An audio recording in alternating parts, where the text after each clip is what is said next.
क्या कुछ प्रयास जो है सरकार द्वारा किए जा रहे हैं? कल मीटिंग भी हुई थी। जो सब बातें चल रही हैं इनमें कुछ लोग नहीं देख रहे हैं।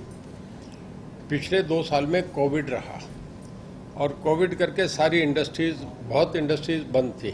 एक बार तो ऐसा टाइम था कि 100% इंडस्ट्रीज बंद थी, तो पावर कोई इश्यू था ही नहीं, पावर खूब मिल रही थी। अब लोगों को 2 साल में एक आदत ऐसी बन गई कि 24 घंटे चाहिए। मैं जो हमारे हरियाणा का मामला वो बता रहा हूँ कि हमारे 2 साल जो बहुत अच्छे लेवल पे गए, उसका एक कारण था कि इंडस्ट्रीज कोविड करके बंद था, इस करके पावर की कोई इशू नहीं आया था लोगों को 24 घंटे में। मैं आज से 15 साल पहले जाता हूँ तो ये होता था कि 11 बजे लोगों के बिजली आती थी, 11 बजे लोग फिर घरों में अंदर जाते थे। 11 बजे मॉर्निंग 6 बजे से लेकर 11 बजे तक नल आते थे 1 घंटा, उसके बाद बिजली बंद रहती थी और आदत लोगों को पड़ी थी 11 बजे से लेकर 4 बजे तक, फिर उसके बाद बिजली चली जाती थी, फिर शाम को 6 बजे आती थी।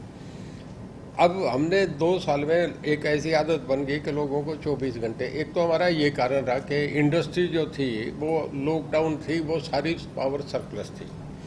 नंबर 2, जो जगमग योजना हमारी चली उसमें हरियाणा में जब आपका समझिए कि 5-7 साल पहले आधे गांव भी जगमग योजना में नहीं थे। अब हमारे जगमग योजना में पूरे देश में सबसे ज़्यादा गांव हमारे आगे, हमारे आज के दिन के करीब कोई समझो 5500 गांव, 6304 टोटल गांव हैं हमारे। 5600 के करीब गांव जगमग योजना में आगे, जिनमें 24 घंटे बिजली तो वही खपत हो रही है। नंबर 3, जितनी दिल्ली से इंडस्ट्री बाहर आ रही है वो सारा लोड दिल्ली में जगह है, नहीं तो सब इंडस्ट्रीज बाहर शिफ्ट हो रही हैं, सब वेयर हाउसेज गोडाउन्स बाहर शिफ्ट हो रहे हैं, तो वो सारे एयरपोर्ट के सारे कार्गोज बाहर आ रहे हैं, तो वो सारी बिजली यहाँ आ रही है। अब दिल्ली से देखें पलवल तक, दिल्ली से देखें इधर आपका सोना तक, और उधर मानेसर तक, और इधर दिल्ली से पानीपत तक देखें, चारों तरफ फ्लैट बनते जा रहे हैं। तो दिल्ली की सब आबादी बाहर हरियाणा में एनसीआर करके आ रही है। एक फ्लैट में 4 एसी लग गए। अब वो जो ग्रुप हाउसिंग में जो लग रही है वो भी तो हरियाणा पावर कंज्यूम हम उसे कर रहे हैं। ये सारी बातें जब हम देखते हैं तो सबसे ज़्यादा, और फिर लोगों को एक आदत बन गई, अब गांव में भी बहुत एसीज आने लग गए। हमारी बिजली कम नहीं हो रही। इसके बाद भी मैं आपसे बता रहा हूँ, कल की तारीख में हमारी परसों हमने 33% बिजली फालतू दी है। जो पिछले साल इस तारीख में हमने बाहर लोगों को सप्लाई करी उससे हमारा रिकॉर्ड की चीज़ है, 33% फालतू दी है। और उसके बाद कल हमने 17% फालतू दी है। जो पिछले साल हम दे रहे थे उससे 70% फालतू दे रहे हैं। उसके बाद भी क्योंकि कंजम्पशन बहुत बढ़ गई, इस करके कंज्यूमर ज़्यादा आ गए, तो थोड़ा लोगों को ये दिख रहा है कि बिजली का एक साइकोलॉजिकल बहुत हो गया। हमारे जो कट लगते हैं वो आप ये समझिए, आरडीएस में तो कोई कट लगता ही नहीं। गाँव में तो 24 घंटे बिजली रहती है। शहर में कट आते हैं, कभी 1 घंटे का, 20 मिनट का, वो आते हैं 20 मिनट के, 15 मिनट के, 18 मिनट के, इस तरीके थोड़ा बहुत इंडस्ट्री में कट आया है। मैं इसे इनकार नहीं करता, जो बात है वही कहूँगा, हम मीडिया से गलत कहें। पर इसके बाद हम ले रहे हैं अभी पावर, जो हमारा समझो कि अडानी से एक मामला हमारा ठीक हो गया। हमारी उनकी पावर हमें, मैं समझता हूँ 1 हफ्ते में हमें आ जाएगी, 1000 मेगावाट उनसे हमें आ जाएगी। हमारा जो क्लैश हो रहा है, जैसे मैं कल का आपको बता रहा हूँ, परसों हमारी जो टोटल कंजम्पशन थी वो थी 7894, और हम पे इन हैंड जो थी 7800 थी, तो 94 मेगावाट का फर्क था, कोई ज़्यादा नहीं था। कल हमारा 8530 मेगावाट कंज्यूम हुई और 7330 थी, मतलब 1200 मेगावाट का था। तो हमें 1000 तो अकेला अडानी से आ जाएगी, जो हमें इसी वीक में हमें लग रहा है कि हमें मिल जाएगी। एक हमारा जो रोटर है जो चाइना में पड़ा है, एक हमारे खेदर की 2 यूनिट है 600 की, उसमें जब ये लगेगा तो हमारा 600 मेगावाट उससे हमारी एकदम बढ़ जाएगी, तो हमारे 1600 ये हो जाती है। ये मुझे लगता है कि जी 1st वीक ऑफ मई हो जाएगा, क्योंकि लॉकडाउन चाइना में कई जगह खुल गया। जैसे ही खुलेगा उसके हमारा रोटर आ जाएगा, तो आते ही उसे तो 3 दिन लगते हैं, उसकी फिटिंग वीटिंग में ज़्यादा समय नहीं लगेगा, आने में तो 1 दिन लगेगा। तो मेरा ये अंदाजा है कि मई के 1st वीक में 600 मेगावाट वो आ जाएगी। इसके अलावा हम छत्तीसगढ़ से 350 मेगावाट ले रहे हैं, 150 मेगावाट मध्य प्रदेश से ले रहे हैं, हमारा ऑलमोस्ट फाइनल हो गया। तो इससे हमारा काम चलेगा या सरप्लस हो जाएगी? नहीं सरप्लस होगी। मैं आगे बता रहा हूँ आपसे, 15 जून को बरसात आ जाती है। बरसात जो है वो आप समझे कि केरल में, तमिलनाडु में, आंध्रा में, उसके बाद बंगाल में, उड़ीसा में, ये यहाँ मानसून जल्दी आ जाता है। जब वहाँ जाता है तो वहाँ से बिजली फिर सरप्लस हो जाती है और फिर हमारे यहाँ 5 रुपये 6 रुपये, आज तो 12 रुपये के यूनिट के हिसाब से मिल रही है।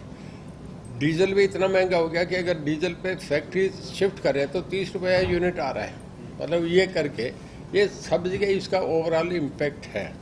हमारे यहाँ कोल की प्रॉब्लम नहीं है। हमारे तीनों यूनिट जो है पानीपत के तीनों यूनिट चल रहे हैं, जिनमें हमारी 750 मेगावाट है।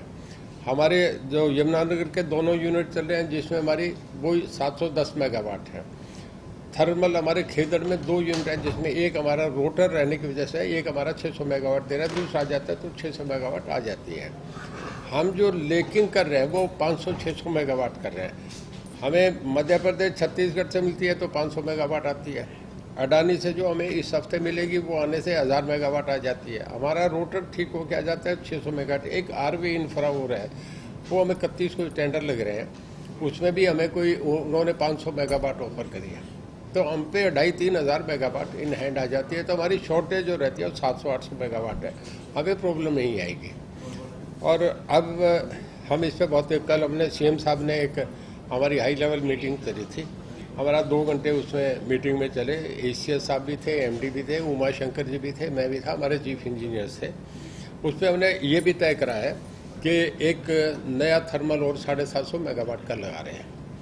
अब उसका ज़रा एक तय कर रहे हैं कि किस जगह लगे, यमुनानगर लगे कि किसी और जगह लगे।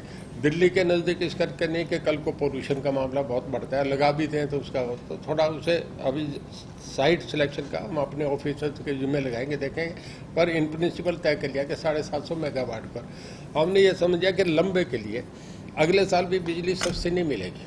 कभी टाइम था कि 3 रुपये या 2.5 रुपये, अब तो बिजली 5-6 रुपये 7 रुपये तो आम मिलेगी। तो हम अपना पहले से तैयारी, हमारा 2 साल बहुत अच्छा परफॉर्मेंस है। कुछ भाई हमें क्रिटिसाइज करते हैं। मैं आपसे बताऊं, जो कह रहे हैं कि मैं नाम नहीं लूँगा, कह के गए यहाँ प्रेस कॉन्फ्रेंस करके कह गए कि हरियाणा की ये हालात है, ये हालात है, अडानी से ये समझौता, वो आप इतनी महंगी ले रहे हैं। जब कांग्रेस की सरकार थी हमारा लाइन लॉस 37% था और 31% था। हरियाणा का लाइन लॉस 31% था, आज हमारा 13.46 है, मतलब 13.5 से भी हमारा कम है। जब 1% लाइन लॉस कम होता है तो हमारा आप ये समझो कि 380 करोड़ रुपये हमारा बढ़ जाता है। जब कांग्रेस की सरकार थी उस वक़्त 37,000 करोड़ में बिजली डिपार्टमेंट घाटे में था। आज हम 2,000 करोड़ रुपये प्रॉफिट में हैं। इस वक्त हम 2,000 करोड़ रुपये प्रॉफिट में हैं। तो ये सारा कहाँ से आया? तो वो बेकार की बातें कर रहे हैं। उस वक्त बिजली के कंज्यूमर थे ही नहीं, आज तो बहुत कंजम्पशन बहुत बढ़ गए, उसके बाद भी हम बीट आउट कर रहे हैं। पिछले दिनों आपके हमारी पूरे देश में 41 जो है डिस्कॉम कंपनीज हैं, जिसमें हमारी 2 हैं, UH और DH। गुजरात की 4 कंपनी हैं। 41 में हम पहले जब कांग्रेस गवर्नमेंट थी हम 15वें 17वें नंबर पे थे। आज हम गुजरात की 4 कंपनी, चारों ही कंपनी 1 नंबर पे है। उसके बाद 5वीं पे हमारी DH है और 6ठे पे हमारी UH है। मतलब हम 15वें 17वें स्टेप से चढ़ के 5वें और 6ठे पे चले गए। अगर गुजरात के बाद देखें तो हरियाणा नंबर 2 पे है। हमसे जुड़े रहने के लिए हमारे YouTube चैनल को सब्सक्राइब करें और नई वीडियो की नोटिफिकेशन के लिए बेल आइकॉन को दबाएं।